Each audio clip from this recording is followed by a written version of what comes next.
Assalamualaikum warahmatullahi wabarakatuh.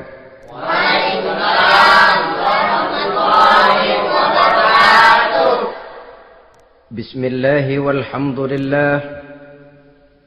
Wassalatu wassalamu ala sayyidina Rasulillah wa ala alihi wa sahbihi wa mawalah.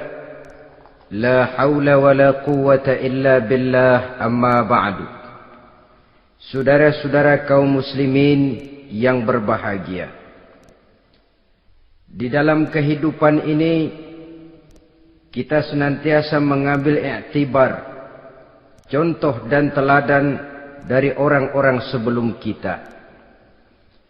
Itu sebabnya kepada baginda Nabi kita Muhammad sallallahu alaihi wasallam Allah Subhanahu wa taala menjelaskan cerita para nabi sebelum beliau dalam ayat "Tsumma naqussu 'alaika min amba'ir rusuli ma nusabbitu bihi fu'adak." Demikianlah kami ceritakan kepadamu wahai Muhammad sebagian dari kisah para rasul-rasul sebelum kamu yang dengan itu akan memperkuat hatimu, meneguhkan keyakinanmu dan memantapkan pendirianmu. Inilah manfaatnya belajar dari sejarah. Jadi jangankan kita, baginda Nabi sendiri pun oleh Allah Subhanahu wa taala diceritakan sejarah para nabi sebelum beliau yang dimusuhi oleh umatnya, yang dicaci maki oleh kaumnya, yang terusir dari kampung halamannya, bahkan sampai ada yang terbunuh oleh umatnya. Itu seluruhnya merupakan iktibar manusabbitu bihi fu'adak, untuk memantapkan langkahmu, meneguhkan keyakinanmu dan menguatkan pendirianmu menghadapi perjuangan ini. Sehubungan dengan itu, pada pertemuan kali ini Al-Fakir ingin menyampaikan satu cuplikan kecil dari kehidupan seorang sahabat utama baginda Nabi, yaitu Sayyidina Umar ibn al-Khattab radhiyallahu an. Beliau adalah Umar bin Khattab bin Nufail bin Abdul Uzza dari suku Quraisy golongan Bani Adi. Perawakannya tinggi, kekar dan gagah, melambangkan sifatnya yang pemberani, tegas, dan tidak pernah kenal takut kepada siapapun. Sebelum mendapat hidayah, Umar bin Khattab termasuk orang yang berdiri di barisan orang-orang yang memusuhi umat Islam. Ia terperangkap dalam tradisi jahiliyah, di mana gemar berperang dan bermabuk-mabukan juga merupakan hal-hal yang pernah dilaksanakan dalam kehidupannya sebelum beliau masuk ke dalam agama Islam. Oleh karena itu, dalam kehidupan beragama, hidayah merupakan sesuatu yang penting.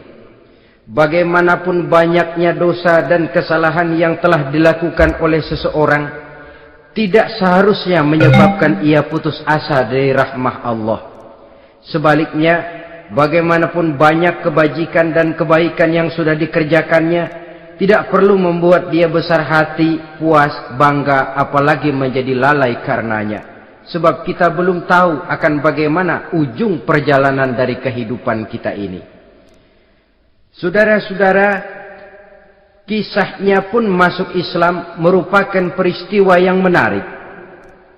Pada satu hari, dengan pedang terhunus, Umar bin Khattab menuju Darul Arqam, tempat di mana baginda Nabi biasa berkumpul dengan para sahabat.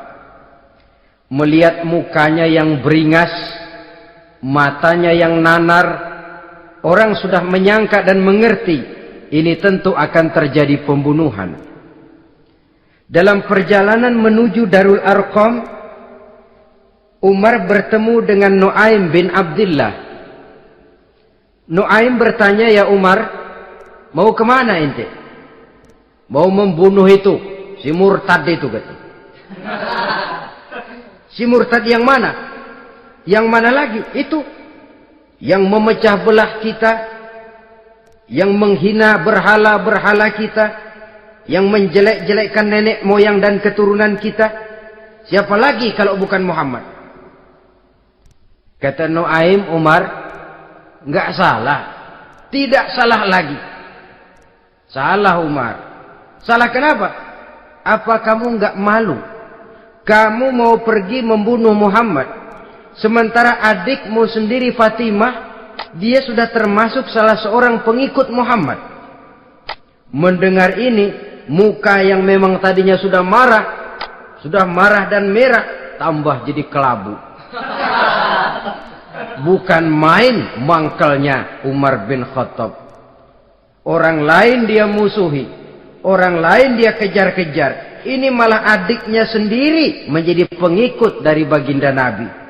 Tidak jadi menuju Darul Arqam, dia berangkat ke rumah adiknya Fatimah.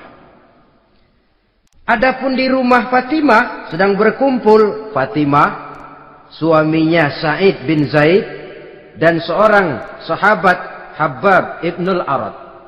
Mereka sedang membaca Quran. Waktu itu Quran belum lagi dijilid macam sekarang, jadi masih merupakan suhuf atau lembaran-lembaran tercecer saja. Ketuk pintu. Ya tentu tidak assalamualaikum karena dia belum Islam. Tok, tok, tok. Siapa di luar? Umar. Mendengar suaranya saja, ini sahabat yang namanya Habbab ibnul Arad sudah lari ke belakang pintu. Sambil komat kamit baca doa mohon diselamatkan oleh Allah. Adapun Fatimah yang sedang memegang suhuf, lembaran tulisan Quran itu, menyembunyikan suhuf itu di belakang bajunya. Umar masuk. Fatimah, saya bang. Apa benar berita yang saya dengar? Berita apa itu bang? Bahwa kau sudah masuk Islam. Bang, andai kata Muhammad memang benar, bagaimana? Sudahlah, jangan belit-belit. Jawab saja, kau masuk Islam benar atau tidak? Ya. Saudara hadirin, begitu dikatakan iya, tangannya langsung melayang, menampar muka adiknya ini, sehingga mengalir darah dari hidungnya. Suaminya Sa'id bin Zaid yang mencoba melindungi istrinya, dipegang lehernya, dibanting, luki dadanya. Oh ini jawara ini.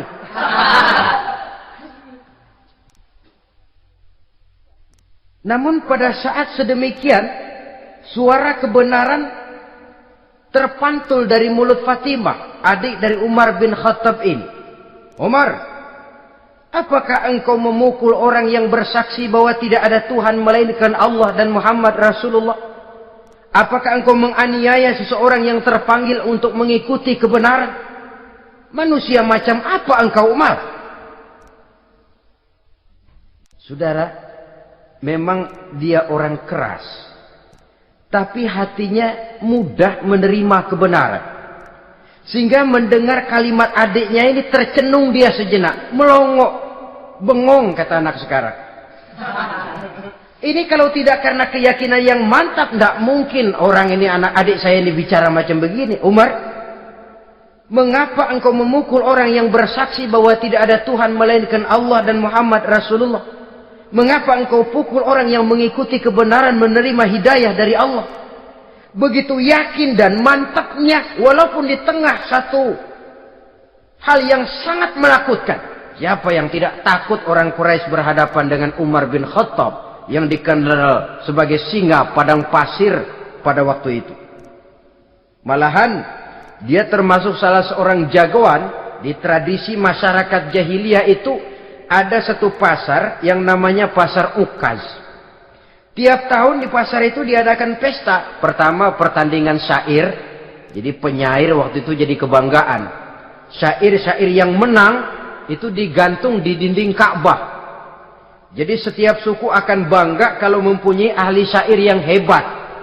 Nah, lalu diadakan juga lah perlombaan balap kuda, memanah, termasuk gulat. Lah Umar ini tiap kali pertarungan mesti menang. Belum pernah ada yang berhasil mengalahkan dia. Jawara. Saudara-saudara, mendengar adiknya begitu mantap hatinya, apalagi ketika adiknya berkata begitu, suhuf, lembaran yang disembunyikan di belakang bajunya tersembul. Apa yang kau sembunyikan di balik bajumu itu? Suhuf. Apa suhuf itu? Lembaran Al-Quran. Coba saya lihat. Enggak boleh. Kenapa? Kamu kotor. Orang kotor tidak boleh megang Quran. Saya mau lihat. Enggak boleh. Kalau kamu mau lihat, mandi dulu. Diturutinya permintaan adiknya itu. Lalu diambilnya suhuf tadi. Dia baca. Kebetulan ayat yang dibacanya, ayat pertama dari surah Toha, yang berlanjut dengan ayat 14 pada surah yang sama. Dia baca. Bismillahirrahmanirrahim. Toha. Ma anzalna ilaikal Qur'ana litashqa illa tazkiratan liman yakhsha. Taha, tidaklah aku turunkan Al-Quran ini untuk bikin sukar manusia, melainkan merupakan pengingat bagi orang-orang yang takut kepada Allah. Lalu pada ayat ke-14, Innani anallahu la ilaha illa ana fa'budni. Sesungguhnya akulah Allah, tidak ada Tuhan melainkan aku, maka hendaknya hanya kepadakulah kamu menyembah. Wa aqimis sholata li dzikri, dirikanlah salat untuk mengingat aku. Inna sa'ata atiyatun akadu ukhfiha litujza kullu nafsin ma tas'a.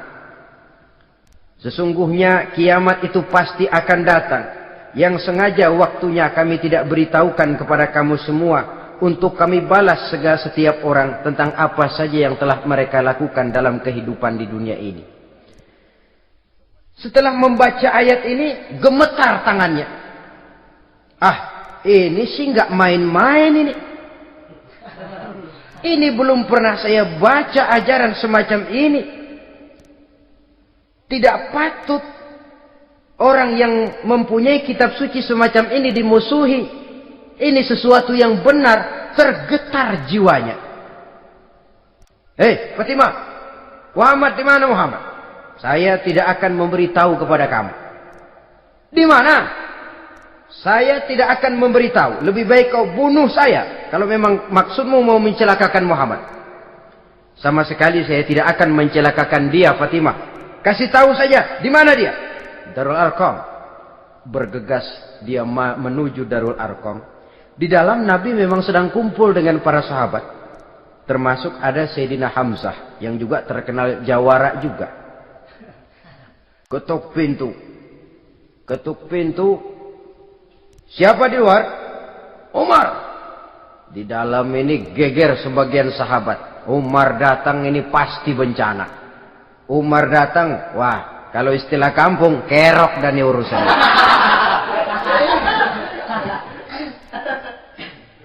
Tapi baginda Nabi menenangkan mereka. Tenang.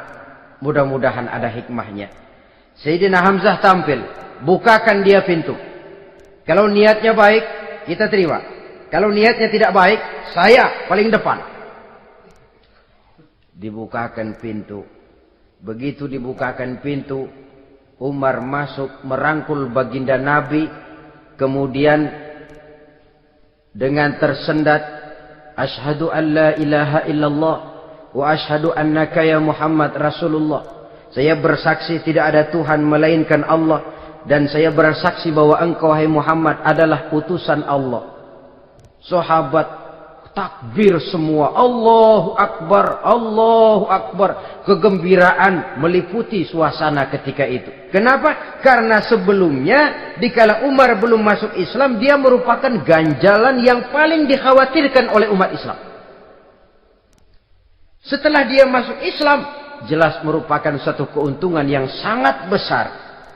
Dan dia tertarik kepada Islam bukan karena bujuk rayu orang, tidak karena diberikan harta, tidak karena diiming-iming oleh kedudukan tinggi, Tapi karena kebenaran, hidayah menembus hatinya melalui wasilah ayat dalam surah Thaha yang dibacanya melalui suhuf yang dipegang oleh adiknya tadi. Sejak saat itu berubah 180 derajat Umar bin Khattab radhiyallahu anhu. Tetapi tetap dengan sifatnya keras, tegas, dan tidak pernah kenal takut kepada siapapun.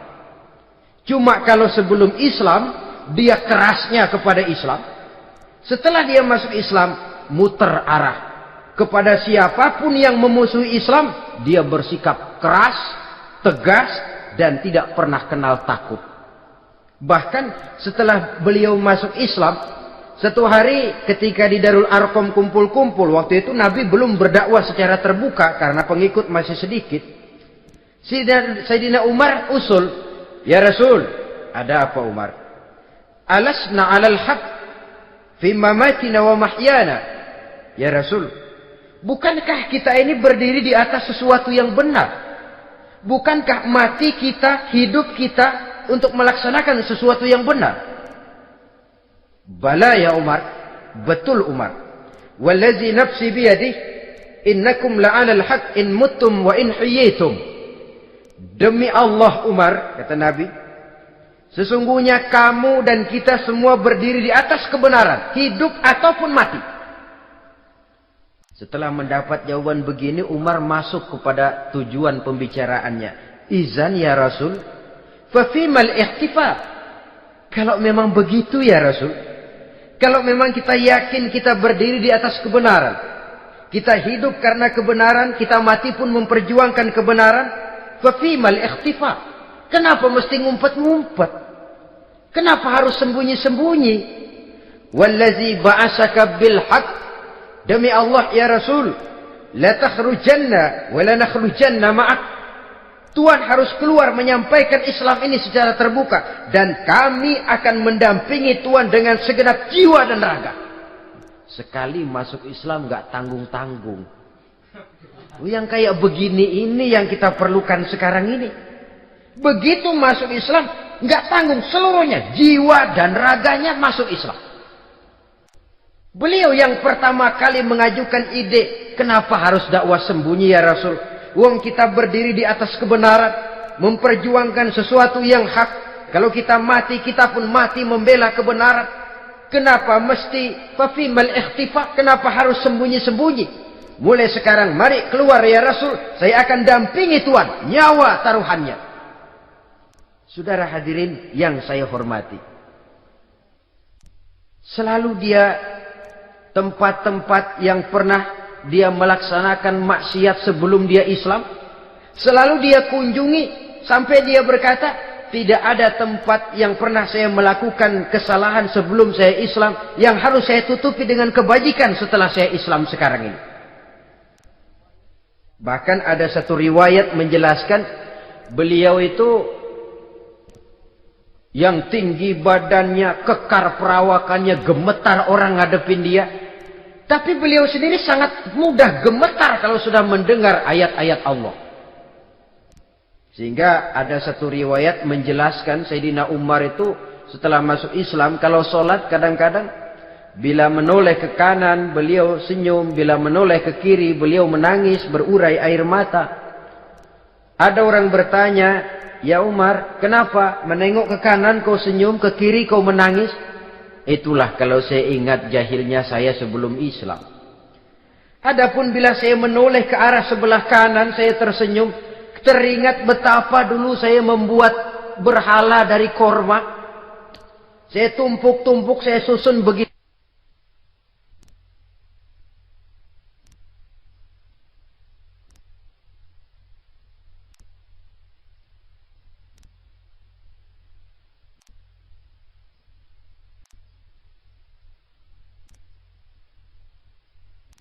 Itu rupa. Setelah saya sembah, saya makan itu kurma. Gagah betul saya waktu itu, sampai Tuhan pun saya makan.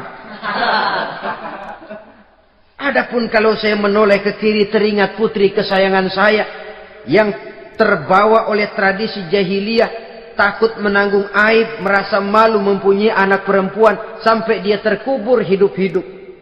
Berurai air mata saya mengingat semua itu. Padahal Nabi sudah memberikan jaminan. Sebab saudara, jangan lupa, orang kafir masuk Islam, dalam Islam itu dihitung dari bayi lagi. Dari nol, itulah untungnya.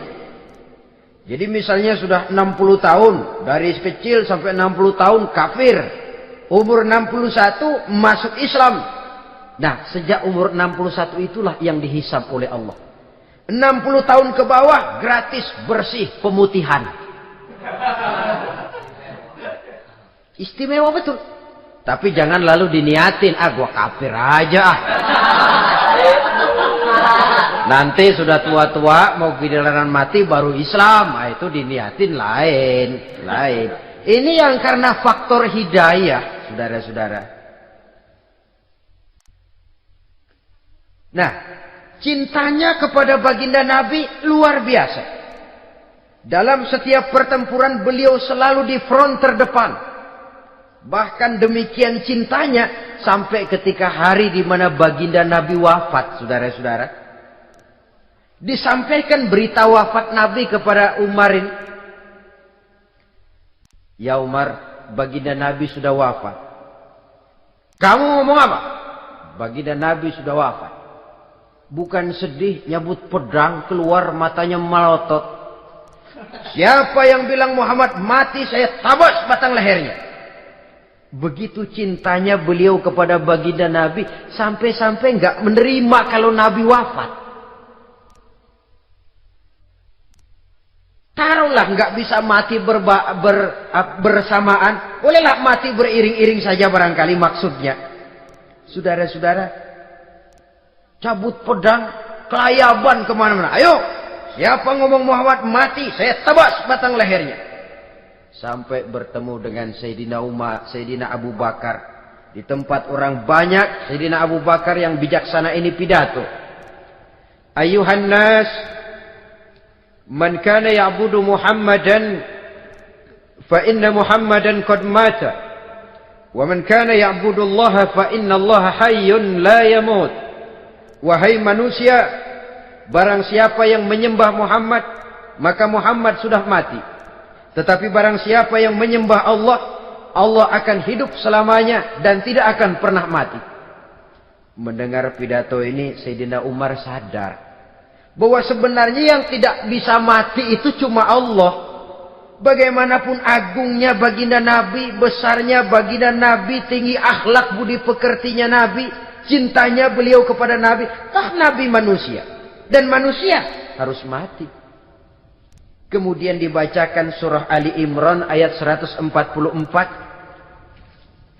Wa ma Muhammadun illa rasul qad khalat min qablihi rusul afa immata aw qutilan qalabtum ala aqabikum. Muhammad tidak lain daripada manusia, telah datang kepadanya rasul. Apakah jika ia mati engkau kembali menjadi murtad atau mundur ke belakang? Mendengar ayat ini dibacakan, Sayyidina Umar sadar, berurai air matanya, menangis dalam kesedihannya. Ini cintanya yang demikian tinggi kepada baginda Rasulullah sallallahu alaihi wasallam. Begitulah seluruh kesalahan yang dia lakukan pada saat sebelum dia masuk Islam, berusaha dia tutupi dan dia tebus dengan segala kebaikan, pengabdian, perbuatan soleh setelah dia masuk Islam. Sehingga diajarkan oleh baginda Nabi, ittaqillaha haitsu ma kunta wa atbi'i sayyi'atal hasanata tamhuha wa khaliqin nasa bi khuluqin hasanin. Bertakwalah kamu kepada Allah, kata Nabi, dimanapun saja kamu berada. Jadi takwa tidak kenal tempat. Dimanapun saja kamu berada, bertakwalah kepada Allah. Di rumah takwa, di pasar takwa, di kantor takwa, di tengah orang banyak takwa, pada waktu sendirian takwa. Ittaqillaha haitsu ma kunta. Bertakwalah kau kepada Allah dimanapun saja kamu berada. Jangan takwa pakai tempat. Di masjid takwa, di kantor nyolong. Itu tidak haitsu makunta. Yang diajarkan oleh Nabi, dimanapun kamu berada, bertakwalah kepada Allah. Wa atbi'i sayyi'atal hasanah tamhuha. Dan iringi perbuatanmu yang salah dengan kebaikan. Jadi kalau satu saat terselip kita berbuat salah, cepat iringi dengan kebaikan. Tamhuha, dengan harapan kebaikan yang kita kerjakan akan menutupi dosa yang terselip kita lakukan. Ngomongin orang, astagfirullahaladzim. Banyak istighfar. Istighfarnya mudah-mudahan bisa nutupin dosa karena ngomongin orang. Tapi jangan lalu tambah sulap. Ngomongin orang istighfar. Terus ngomongin lagi istighfar lagi. Itu tentu tidak bisa dengan cara begitu. Barangkali terselip pernah mengambil harta orang tanpa alasan yang hak. Imbangi dengan rajin sedekah misalnya. Barangkali pernah menyakiti hati orang, imbangi dengan perbuatan yang bisa menyenangkan hati orang lain.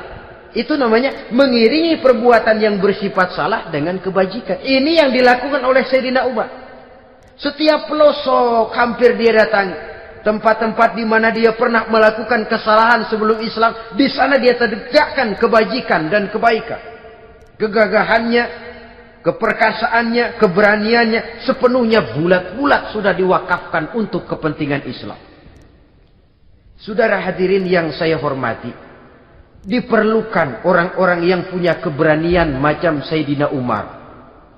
Berani karena panggilan hidayah, bukan berani babi. Babi berani juga babi, cuman nyeruduk. Artinya berani yang tanpa pertimbangan. Berani yang tanpa pertimbangan pada akhirnya akan menyulitkan kita sendiri. Beliau gagah, beliau berani, beliau punya kekuatan, beliau punya wewenang. Dan itu dimanfaatkannya untuk menjadi backing baginda Nabi kita Muhammad sallallahu alaihi wasallam. La takhrujanna wa la nakhrujanna ma'ak ya Rasul. Ya Rasul, keluar, sampaikan dakwah secara terbuka. Saya akan mendampingi Tuhan. Jika ada yang ganggu Tuhan, saya paling depan. Backing yang mendampingi Rasul untuk menyampaikan risalah Islamiyah ini. Saudara hadirin yang saya hormati, wa khaliqin nasa bi khuluqin hasanin, kata Nabi. Dan pergaulilah manusia dengan akhlak yang baik. Karena dengan ini kau bisa mengambil hati orang. Dalam hadis lain katakan, innakum la tas'una an-nasa bi amwalikum walakin yas'uhum minkum bastul wajhi wa husnul khuluq. Kamu tidak akan bisa menyenangkan orang banyak dengan hartamu, tapi kamu bisa ambil hati mereka dengan budi pekerti yang luhur dan muka yang manis. Dengan harta belum tentu kita bisa menyenangkan semua orang. Tapi budi pekerti yang luhur, muka yang manis, itu yang akan bisa membuat kau menyenangkan orang banyak.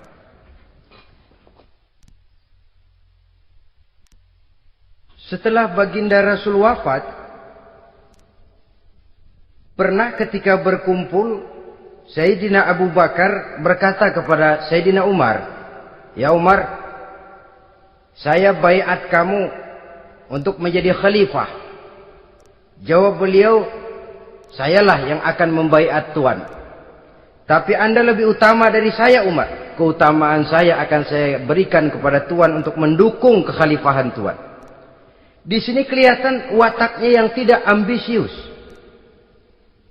Gagah, berani, perkasa, tapi tahu diri. Enggak nyelonong. Tidak menggunakan kekuasaannya, kegagahannya untuk maksud yang sewenang-wenang. Oleh karena itu setelah Sayyidina Abu Bakar wafat, beliau dilantik menjadi khalifah, keluarlah pidatonya yang terkenal. Ayuhan nas, inni qad wullitu alaikum walastu bi khairikum. Hai manusia, aku telah dipilih menjadi pemimpin kamu. padahal aku bukanlah orang yang terbaik di antara kamu. Kalau tidaklah karena aku melihat keutamaan, keteguhan yang dapat melindungi kalian, berat rasanya aku memikul amanah ini. Sebab apa? Alangkah beratnya menunggu datangnya perhitungan di akhirat nanti terhadap Umar. Ini yang jadi motifnya memegang jabatan khalifah. Sungguh berat bagi Umar menunggu datangnya saat perhitungan. Sehingga seolah-olah kalau bisalah jadi Umar bin Khattab saja, jangan jadi khalifah kalau bisa. Tapi moya umat sudah kadang memilih. Sehingga benar kalau dalam satu hadis Nabi pernah mengajarkan jangan memberikan satu jabatan kepada orang yang memintanya. Sebab orang kalau sudah minta jabatan, apalagi pakai jilat-jilat, pakai upeti-upeti, tentu ada tendensinya. Ada batu di balik udang. Kalau udang di balik batu kan mungkin nggak kelihatan, tapi kalau batu di balik udang kelihatan betul itu. Ada maunya, ambisinya. Jangan memberikan satu jabatan kepada orang yang memintanya. Seakan di batinnya Sayyidina Umar menyesali. Kenapa Umar nggak jadi Umar saja, kok mau jadi khalifah gitu. Alangkah berat perhitungan buat saya di akhirat nanti. Nah, setelah jadi khalifah, sebagai satu i'tibar, saya akan mencoba mengemukakan beberapa sifatnya yang menonjol untuk pelajaran buat kita semua. Pertama, sikapnya terhadap keluarganya setelah beliau menjadi khalifah. Kedudukan sebagai keluarga Umar bin Khattab bukan merupakan kedudukan istimewa. Itu ditanamkan betul kepada keluarganya. Jangan karena bapakmu khalifah, lalu mentang-mentang anak khalifah kau merasa dapat fasilitas, merasa bisa berbuat semau-maumu, kau harus punya tanggung jawab dan beban moral, memberikan contoh yang lebih baik kepada rakyat. Ini yang ditekankan kepada keluarganya. Kalau beliau mau mengeluarkan undang-undang, undang-undang itu lebih dahulu dibicarakan di tengah keluarganya, kumpul anak-anaknya, ini akan ada undang-undang begini. Siapa di antara kalian mau mentaati, persilakan, yang tidak pun persilakan. Tapi saya ingatkan, kalau ada dari keluarga Umar yang melanggar peraturan yang saya keluarkan ini, saya akan menghukumnya 2 kali lipat karena dia keluarga saya. Menghukumnya 2 kali lipat karena dia keluarga saya. Jadi bukan mentang-mentang anak babe, lalu kebal hukum. Tidak. Siapa yang di antara kalian melanggar peraturan ini, akan aku kenakan hukuman 2 kali lipat karena dia keluargaku. Nah, saudara hadirin yang saya hormati, lalu berwibawa, dijaga betul keluarganya. Suatu hari beliau datang ke rumah putranya Abdullah bin Umar. Ketika masuk dilihatnya Abdullah bin Umar sedang makan daging. Makan daging. Merah muka Umar. Mentang-mentang anak khalifah ya. Mentang-mentang anak Amirul Mukminin ya, kamu makan daging. Lihat tuh rakyat kita masih banyak yang kelaparan, makan daging, makan roti keras. Padahal itu halal. Sesuatu yang diperoleh dengan usahanya sendiri. Tetapi begitu hati-hatinya Umar untuk menjaga pandangan orang. Keluarga khalifah merupakan beban moral sebab akan dijadikan contoh oleh rakyatnya. Mentang-mentang anak khalifah ya, makan daging. Lihat tuh rakyat, roti keras digarotin. Lain saat beliau pergi ke satu pasar. Di situ dilihat ada sapi gemuk-gemuk. Tempat lain sapinya kurus-kurus. Tanya, ini yang gemuk-gemuk sapi siapa? Sapi Abdullah bin Umar. Sapi anaknya. Panggil Abdullah bin Umar, suruh sini. Datang anaknya itu. Abdullah bin Umar, bagaimana ceritanya sampai ini? Begini, Bapak. Dahulu itu dengan uang saya beli sapi kurus-kurus. Lalu saya rawat. Saya berikan upah orang untuk merawat sapi-sapi itu. Sampai sekarang dia menjadi gemuk. Akan saya jual dan keuntungannya tentu sesuatu yang halal. Subhanallah, kata Umar. Kau ini anak Amirul Mukminin. Jual sapimu. Ambil modalnya, untungnya, masukkan Baitul Mal untuk urus kepentingan orang Islam. Dia nggak mau anaknya terlibat bisnis, ndompleng kekuasaan ayahnya. Karena mentang-mentang anak khalifah lalu segala macam bisnis lancar. Orang takut karena apa? Anak babe. Ada lagi. Pada waktu pembagian harta ghanimah, putri beliau yang namanya Hafsah, ini adalah istri baginda Nabi, meminta bagian. Kaum kerabat ayah, ini kerabat khalifah, kitalah dulu kerabat. Kalau kau kerabatku, maka jatahmu nanti dari ayahmu. Harta ini masih lebih banyak dibutuhkan oleh orang-orang Islam. Nanti belakangan kalau ada sisanya. Belakangan kalau ada sisanya. La haula wala quwata illa billah.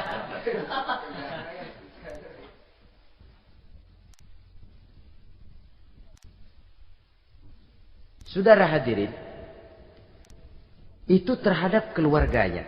Kemudian apa sifat-sifat yang menonjol dari kepemimpinannya? Pertama, kesederhanaannya. Beliaulah satu-satunya khalifah, Amirul Mukminin, setingkat presiden kalau sekarang, yang punya jubah cuma 2 dan 1 pun punya anaknya. Tambelan lagi. Pernah sholat Jumat terlambat. Beliau naik mimbar untuk khutbah, sebelumnya minta maaf dulu. Saudara-saudara, maaf saya terlambat nungguin baju kering. Seorang khalifah nungguin baju kering. Sederhana dalam kehidupannya. Mari kita ambil satu cerita lagi.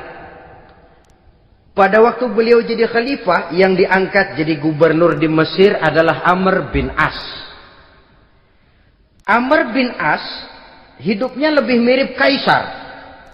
Istananya besar, pakaiannya bagus-bagus. Nah, yang paling mengganggu pikiran Amr bin As, di sebelah istananya ini ada gubuk reot, kepunyaan orang Yahudi lagi. Ah, ini nggak pantas bener, masa di samping istana gubernur ada gubuk reot. Orang Yahudi lagi yang punya. Ini mesti, udah, bikin saja rencana, panggil dinas tata kota, bikin planning. Di sini mau dibangun masjid, proyek negara. Bikin gambarnya, susun anggarannya, tender. Saudara-saudara, si Yahudi yang punya gubuk reot dipanggil. Yahudi, ada apa, Pak? Kamu tahu nggak? Enggak. Iya, memang belum saya kasih tahu.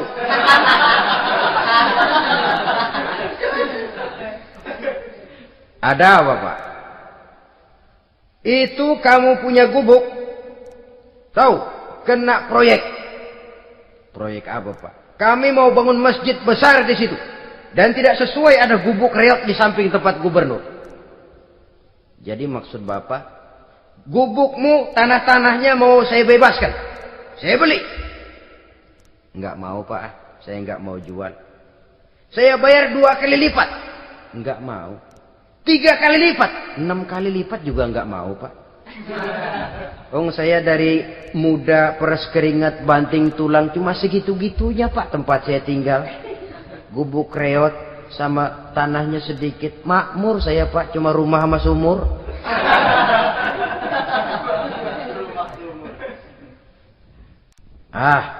Ini Yahudi kelewatan juga. Akhirnya turun perintah, sudah, kalau dia nggak mau dibebaskan, gusur saja, tarik, ambil bulldozer.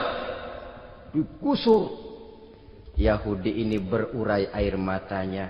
Aduh, begini, jadi rakyat kecil, udah jatuh ketiban ember lagi. Tapi pikir-pikir Amr bin As kan bukan yang paling atas. Dia kan cuma pejabat, masih ada atasannya lagi. Lapor lapor. Yahudi ini berangkat ke Madinah. Bayangkan dari Mesir ke Madinah. Jalan. Di sepanjang jalan dia berpikir. Fikir membanding-banding. Kalau gubernurnya saja istananya begitu mewah, apalagi khalifahnya. Kalau gubernurnya galak main gusur, apalagi khalifahnya. Dan saya bukan orang Islam, apa dia lemin ngadu? Apa dapat tanggapan? Berangkat dia sambil harap-harap cemas. Sampai di pintu kota Madinah, dia temui orang lagi tidur di bawah pohon korma. Selamat siang Pak. Ada apa? Pak. Apa? Mau lapor. Lapor apa? Bapak tahu Khalifah Umar bin Khattab? Tahu? Istananya di mana Pak? Istananya di atas lumpur. Di atas lumpur. Di atas lumpur. Pengawalnya banyak Pak. Banyak. Siapa Pak? Yatim piatu, janda-janda tua, orang-orang miskin, orang-orang lemah. Itu pengawalnya. Pakaian kebesarannya apa sutra apa Pak? Pakaian kebesarannya malu dan takwa. Saya nggak ngerti Pak. Itulah Umar bin Khattab. Lalu orangnya sekarang di mana Pak? Di depan ente. Rupanya yang dia tanya itulah orangnya. Gemeter Yahudi ini. Keringat bercucuran. Coba istananya di atas lumpur. Sebab beliau berprinsip. Bagaimana saya bisa menghayati nasib rakyat kalau saya tidak merasakan apa yang mereka rasakan. Bagaimana saya nggak bisa tahu sakitnya lapar kalau saya belum pernah kelaparan. Itu prinsipnya. Istananya di atas lumpur. Para pengawalnya yatim piatu, janda-janda tua, orang-orang miskin, orang-orang lemah dan tidak mampu. Dan pakaian kebesarannya malu dan takwa. Kamu dari mana? Dari Mesir Pak. Ada apa? Mau laporan gubernur Bapak di Mesir yang namanya Amr bin As. Kenapa? Main gusur aja Pak. Ceritanya? Iya, dia mau bangun masjid. Kebetulan di areal itu saya punya tanah sama gubuk segitu-gitunya. Saya nggak mau dibeli. Digusur Pak. Saya mau mencari keadilan. Begini. Kamu lihat tempat sampah itu? Lihat. Di situ banyak tulang. Coba kamu ambil kemari satu. Tulang unta, bawa sini. Bingung Yahudi. Pak, saya kemari mau cari keadilan. Kalau tulang mah di Mesir juga banyak Pak. Sudahlah, pokoknya kau ambil saja tulang itu. Dicoker-coker dapat dikasih. Tulang itu digaris lurus oleh Sidina Umar dengan ujung pedang. Red. Nah, nih, kau bawa kepada Amr bin As. Makin bingung itu Yahudi. Suruh bawa tulang cuman digaris. Nanti saya ngomong apa Pak? Sudahlah, kasih saja. Pulang dia. Sampai di Mesir. Tuan Gubernur, ada apa? Saya baru menghadap khalifah. Kemudian beliau sampaikan ini, dikasih tulang. Amr bin As ngelihat tulang ada goresan lurus dengan ujung pedang, gemetar, badannya keluar keringat dingin, panggil kepala proyek, proyek batal, masjid nggak jadi didiriin, itu gubuk Yahudi diriin lagi. Ini Yahudi makin bengong. Ini gubernur dapat tulang doang segitu takutnya.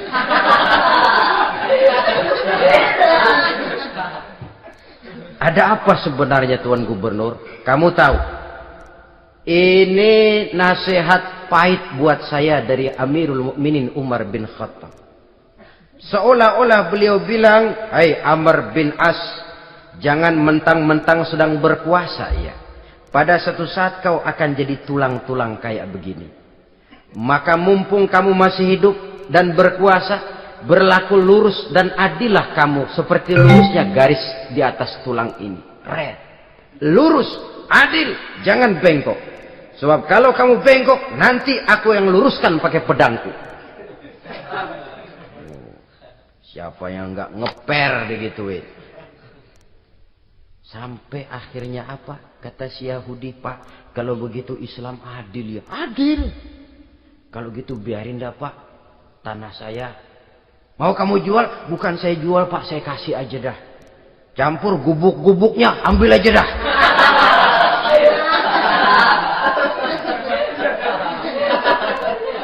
Masuk Islam si Yahudi ini oleh karena keadilan dari Umar bin Khattab. Begitulah kesederhanaan hidupnya. Sampai saudara, yang ironi betul, pernah Utsman bin Affan, Ali bin Abi Thalib, Thalhah dan Zubair kumpul mendengar berita bahwa Sayyidina Umar ini punya hutang. Bayangkan, seorang khalifah untuk melangsungkan hidupnya sampai punya hutang. Padahal Baitul Mal di bawah kekuasaannya. Berunding Utsman, Ali, Thalhah, Zubair.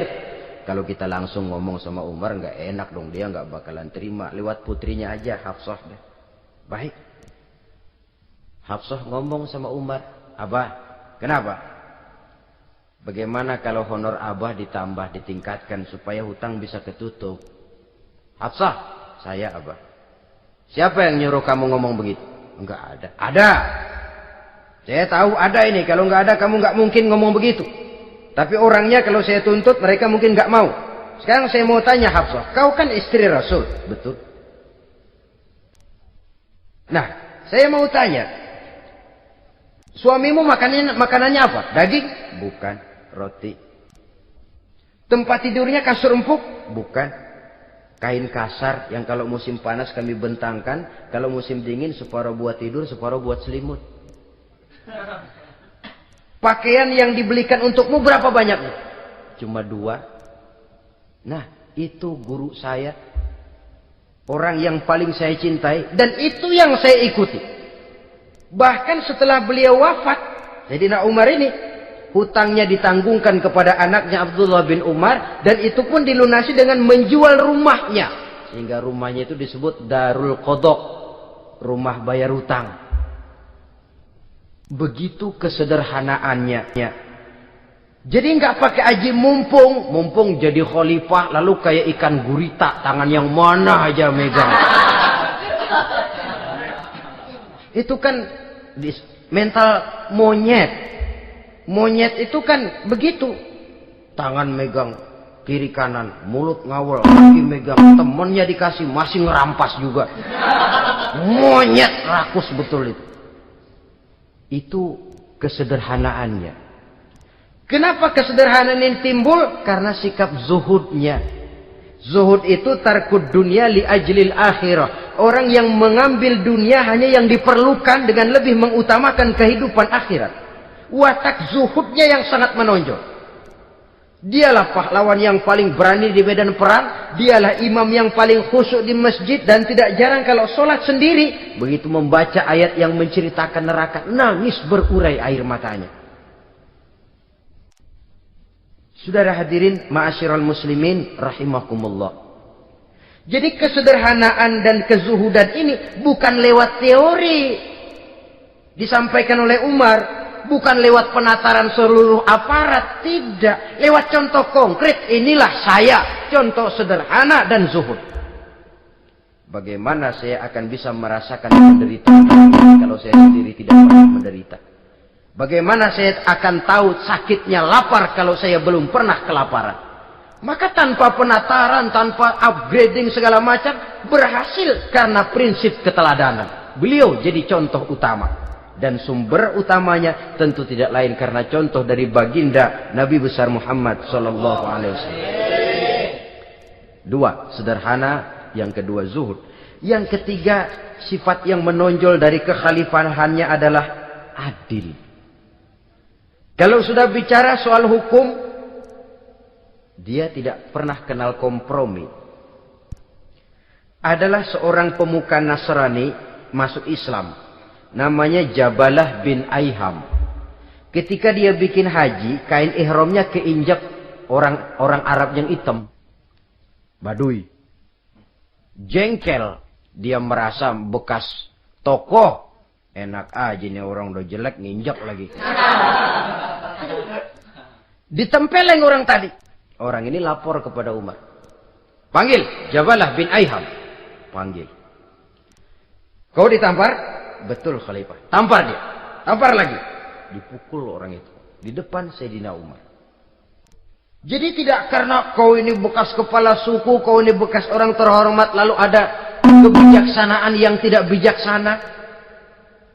Kebijaksanaan yang akhirnya jadi tidak bijaksana. Dan itu memang sudah dimulai dengan memblokir keluarganya. Tidak satu keluarganya pun yang boleh mempunyai perasaan bahwa menjadi keluarga khalifah merupakan fasilitas dan keuntungan. Kau jangan makan di atas punggungku. Kau jangan menikmati fasilitas di atas keringatku. Dan tidak ada keinginan mewariskan jabatan khalifah kepada anak-anaknya. Pernah beliau musyawarah. Saya bingung. Kenapa khalifah? Gubernur Kufah ini sulit nyari orang. Diangkat yang lemah, rakyat ngeluh. Diangkat yang keras, rakyat juga ngeluh. Ada calon khalifah. Kalau ini mah nggak salah lagi nih buat gubernur Kufah. Siapa? Abdullah bin Umar. Anak beliau sendiri. Melotot matanya. Jangan macam-macam kau. Cukup satu orang Umar memegang jabatan ini. Kalau berhasil, kami keluarga Umar sudah merasakannya. Kalau gagal, cukup kegagalan seorang Umar. Tidak berusaha mengorbitkan anaknya. Wah, anak babe diangkat jadi jadi tidak, malah diblokir, cari yang lain. Tapi Abdullah bin Umar cukup syarat ya khalifah, dia orang bertakwa dan soleh. Yang takwa dan soleh bukan cuma anak Umar, anak orang lain juga banyak yang takwa dan soleh. Itu prinsipnya. Sehingga ketegasannya ini membuat orang jadi sungkan. Dan tidak seorang pun berani kirim-kirim upeti hadiah. Pernah itu ada pejabat dari Azerbaijan kirim makanan, kue, mending apa? Kue. Gitu dicicipi enak. Enak juga ya kue ini. Enak khalifah. Ini di sana apa makan rakyat biasa? Bukan, ini makanan orang-orang VIP. Nah, dibungkus lagi itu kue. Dibungkus. Ontamu mana? Di luar. Ambil, bawa pulang, serahkan lagi kepada gubernur di sana. Kasih tahu salam dari Umar bin Khattab. Kenyangkan dulu rakyat dengan makanan seperti ini. Kita belakangan. Jadi kalau rakyat lapar, saya orang pertama yang akan merasakan kelaparan. Tapi kalau rakyat makmur, biarlah saya menjadi orang terakhir yang kenyang. Kan bagus prinsip itu. Jikalau rakyat kelaparan, saya akan jadi orang pertama yang merasakan lapar. Tapi kalau rakyat makmur, biar saya jadi orang terakhir yang kenyang. Jangan dibalik. Pada saat rakyat kelaparan, dia kekenyangan. Dan selanjutnya, sikap keadilannya ini, saudara-saudara, menyebabkan hukum lalu jadi berwibawa. Pernah, beliau jalan-jalan di lorong kota Madinah. Di tempat yang namanya Harah bersama Aslam. Ada ibu-ibu, anaknya nangis.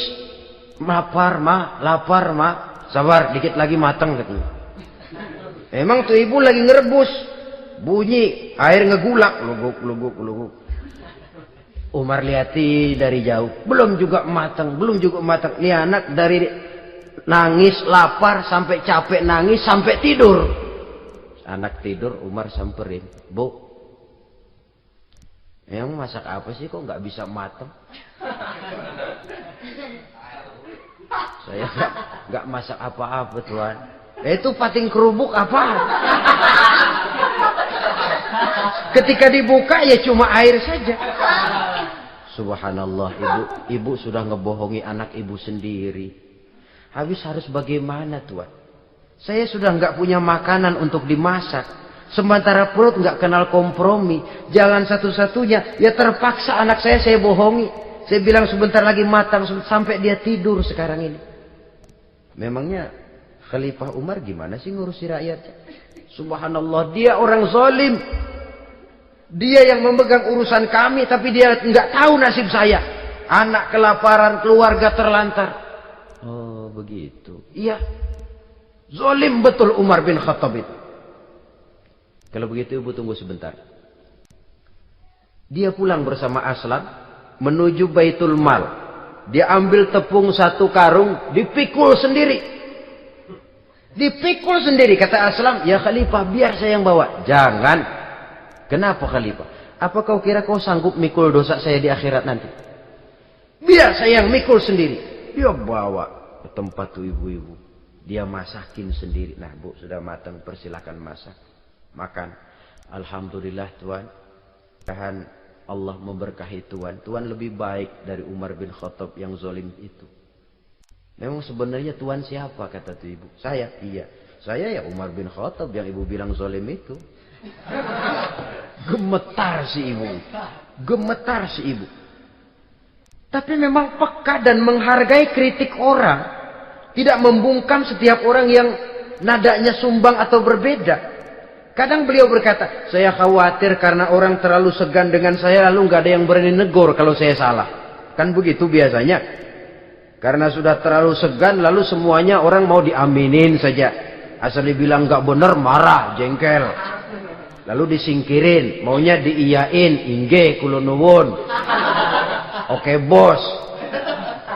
Beliau bilang saya khawatir kalau tidak ada orang yang mau menegur kesalahan saya jika saya terlanjur nanti. Tahu-tahu muncul orang. Demi Allah, saya akan menegur Tuhan dengan pedang saya ini. Cerah mukanya, senyum bibirnya. Alhamdulillah, anak muda, saya memerlukan orang macam kau. Yang berani berkata ya terhadap yang benar dan tidak terhadap yang tidak benar, apa dan bagaimanapun resikonya. Di sini kelihatan sikap beliau menghadapi orang yang berbeda pendapat. Keadilan, keberanian dan ketegasan, cepat menerima kebenaran, merupakan serentetan dari sifat-sifat utama beliau sejak masuk Islam sampai menjadi khalifah yang kedua. Bahkan dengan jasa beliau, Islam kemudian tersebar, menembus dinding Jazirah Arabia, memasuki Bizantium dan Persia, sehingga beliau juga dikenal sebagai periode Al-Futuhat Al-Islamiyah. Nah, saudara-saudara, inilah cuplikan kecil dari kehidupan seorang agung dan besar yang memang sangat terbatas kata-kata untuk melukiskan kebesaran itu. Namun yang secuplik ini mudah-mudahan menjadi sumbangan moral dalam rangka kita memperbaiki diri menuju kehidupan yang lebih baik. Terima kasih banyak atas segala perhatian. Mohon maaf atas segala kekurangan. Usikum wa nafsi bitaqwallah. Wassalamualaikum warahmatullahi wabarakatuh. Waalaikumsalam.